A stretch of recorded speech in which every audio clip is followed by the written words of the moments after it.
Hi, my name's Al Reed, and today I'm joined by Talaria CIO Chad Padowitz. Chad, the COVID-19 pandemic and economic crash has had enormous amounts of government stimulus. How is this different from the GFC?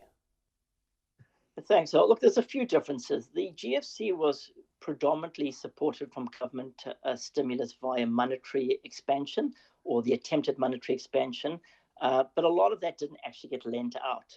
That was where the current scenario, there's a lot more government action into the economy, which is providing grants, unemployment support, direct support to companies and individuals.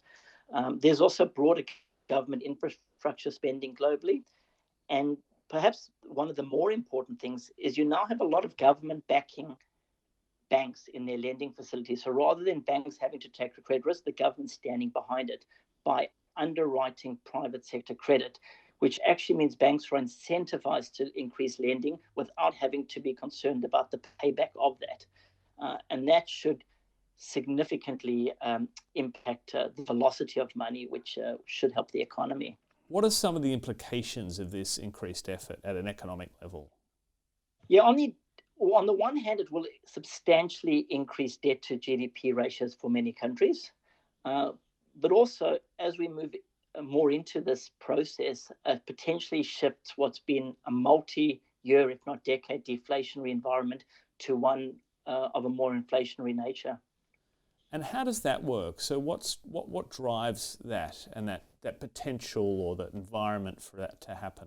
If you have a greater velocity of money and the multiplier effect, so the money that gets put in the systems gets used more, spent more in the economy, so you effectively have more money chasing the same amount of goods and services, that ultimately is inflationary, and that would actually be the process by which that happens.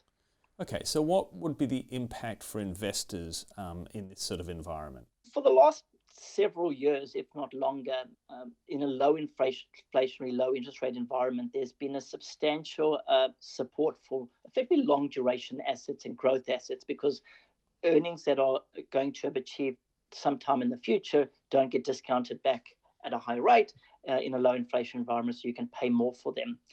Now, this has led to a concentration of risk in market indices, and even a lot of retail speculation is driving up the market as well in these stocks, such that the top 10 stocks now account for around 30% of the S&P 500, which is historically exceptionally high. Now, a lot of money that is being put into the system is going to have an impact on the economic activity, as discussed. And if you do get inflation, or the expectation of inflation even just go up a little, because the inflation expectations are now so low, you could get a significant change in what is deemed to be the best shares for the current environment, such that you get a rotation out of these high growth stocks that are effectively longer duration versus those that are also having strong fundamentals and good balance sheets, but can pay back the investment sooner and are effectively shorter duration investments. What does a short duration stock mean?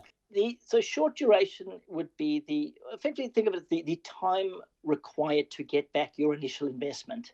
So a low PE company, so if a company earns $100 and you're paying $1,000 for it, taking away any growth, there's 10 years to get your money back, where longer duration, say it's earning $100, but you're paying $2,000, it's taking 20 years.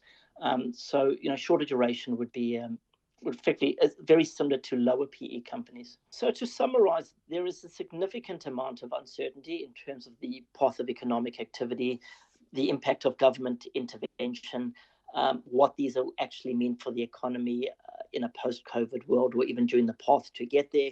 And I think investors should be very cognizant that the range of outcomes is quite elevated, and the volatility is likely to remain high as well, and should be very careful about selecting the appropriate investments in this uncertain environment.